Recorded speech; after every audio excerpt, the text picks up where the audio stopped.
Ko in ni ti akwa akasom chan ni som ni kali ya nei bongrong thang ni am takani ha kan tom thok ma ya an thuk thuk ma chakla ma ni thangla ma ne ni an zia kha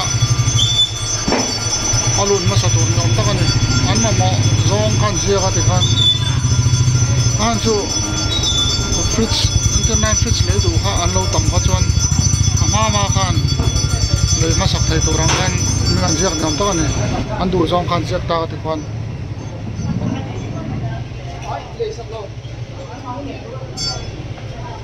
an tam khop mai an du chuan in ron lakal man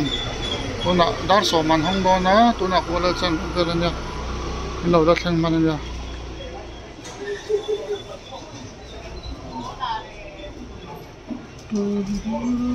ra ra